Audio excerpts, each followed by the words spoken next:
Today I am so excited to show you all my brand new easel, the Geneva Studio Easel. I have been coveting this easel for quite some time because of how well designed and beautiful it is, and was finally able to purchase my own. So I thought I would share the unboxing and assembly so you all can see exactly what that looks like. Okay, so here is what we have in the box. We have the body of the easel. This is face down. I'm going to have to turn it face up when it's time for assembly. Directions.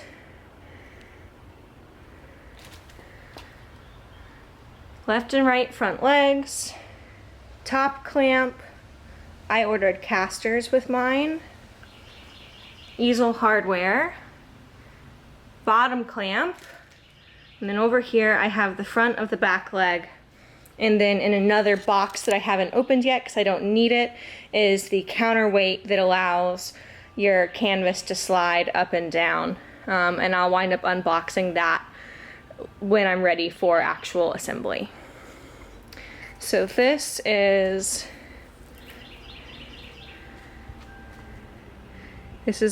all that I've taken out of the box. It looks like it's super duper clearly marked. It should be, I think, pretty intuitive to put together. And all I'm gonna do now is go ahead and get some polyurethane so that I can go ahead and, protect the pretty blonde wood color we have here, since I know a lot of paint is gonna wind up getting on this lovely easel. And once the polyurethane is on there and it has totally dried, then I'm going to move this inside to assemble it. So with that, I'm off to go get some poly. With everything removed from the box, my first step was to make sure that everything was in great shape, which it was. It was all super well wrapped, had no damage, and everything was very clearly labeled, as you saw in the previous clip. And as I noted a minute ago, the only thing I didn't unbox here was the counterweight because I knew it would be a while before I would be attaching it and didn't want it just sitting out before I was ready to install it. But don't worry, you will see that later. With the rest of the unboxing out of the way though, my next step was to determine what I wanted to do as far as a finish for the wood. I wanted to be able to see the entire easel in person before making a decision, and after unboxing, I knew that I really liked the color of the raw wood, so instead of doing any stain, I went right for a polyurethane finish. Now, I'm not a woodworker, so I'm not going to go into detail of how I did this, other than to say that the polyurethane I'm using is Minwax's Wipe On Fast Drying Poly, and that's the oil-based kind. And I picked a satin finish for this and thought I would show you just the beginning of this process to give you a sense of what it looks like unpainted and unfinished versus the richness that the poly brings out. If you'd like to do this or even add a stain to your easel, I would suggest you search YouTube for a video of an actual woodworker doing this, because this is not my area of expertise and I do not want to make recommendations on how to do this correctly. It was a bit awkward working with so much of the easel pre-assembled, I will say, so I think that if I were going to do this over again, I might have just asked Geneva if they would be able to apply coats of polyurethane for me. I don't know if that's something they could do or not, but I found that their customer service was amazing and know that they probably could have done this much better than I could. That being said, this was pretty painless, other than just feeling super impatient and wanting to be able to assemble and use the easel as soon as possible. I think I took a total of 2, maybe 3 days to apply all of the polyurethane to it, and after that was done, I could begin assembly. I know in the unboxing portion I said that I was going to assemble everything inside, but I decided to do this in 2 stages. One was to tackle attaching the legs outside, and then I could wheel it into the studio to add the counterweight and attach the clamps that would hold the canvas. The main reason there is just that I didn't want the added weight of the counterweight while I was moving the easel inside. So beginning assembly. To begin, I first have to position the easel on its back and then cut a zip tie that's holding the counterweight cable. This is easy, just a little bit awkward with the easel on the ground. Next, I slide the back leg into the channel, followed by the 2 front legs. I could tell they had pre-tested this because these slid in perfectly without any issue and were perfectly aligned. I have to take a few minutes here to install the screws and the bolts that hold the legs in place. I actually started with a regular Phillips head screwdriver, but quickly upgraded to my drill to speed this along, and I also grabbed a socket wrench to assist with tightening the bolts. These all went in really easily. I had no issues. It just took a little bit of time until I decided to bust out the tools that helped it go a little bit more quickly. Now, while we watch the footage of me tightening all of the screws and bolts here, I'm going to jump ahead and talk a little bit about the casters that I have on the easel. So the casters were the next step for me to install, and these were a special part of the order. Normally casters don't come with this particular easel, but I wanted to be able to easily move the easel around the studio, so whether I'm working from a model or a still life, I can put my easel in the absolute best position for any given painting.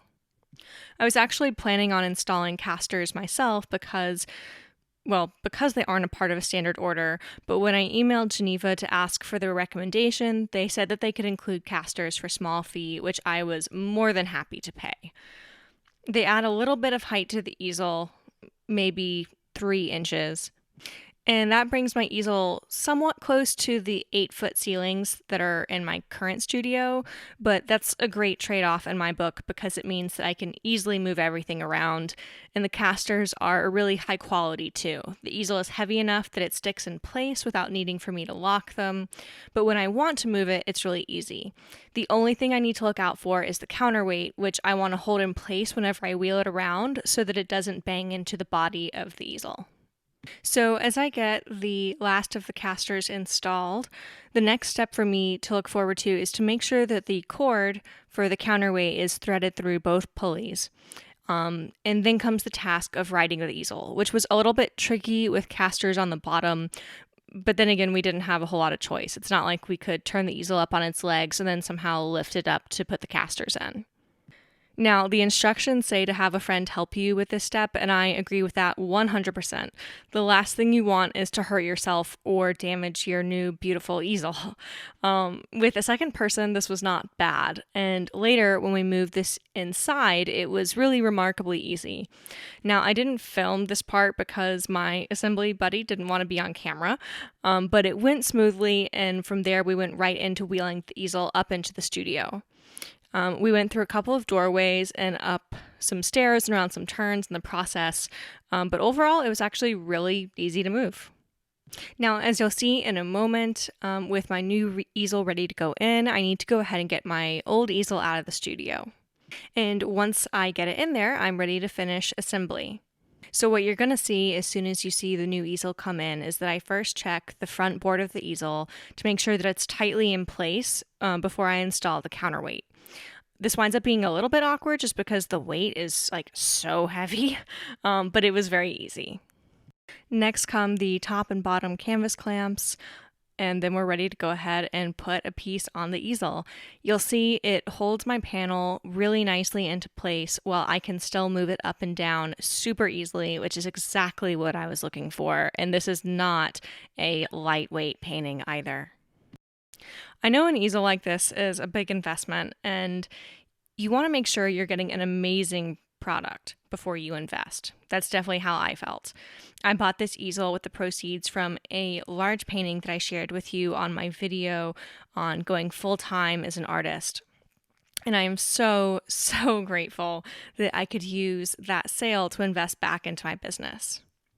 I have no deals or sponsorships with Geneva, but I was just so pleased with their customer service and how tremendously helpful and professional they were, especially because all of this was happening during this nationwide lockdown.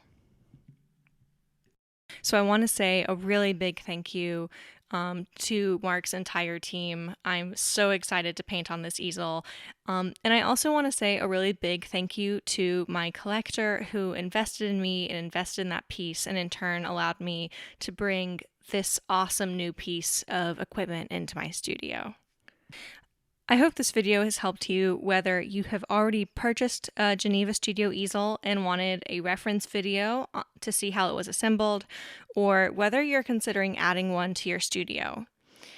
If so, please give this video a like so that others can find it too. And if you'd like to see Mark Carter talk about the easel and walk through its features on his channel, I will link to a couple of his videos in the description. And if you'd like to see this easel in action, I hope you'll go ahead and subscribe to my channel and hit the notification bell so you can see all upcoming videos. Until then, I hope you and your loved ones are healthy and safe, and I wish you very happy painting. Thanks for watching.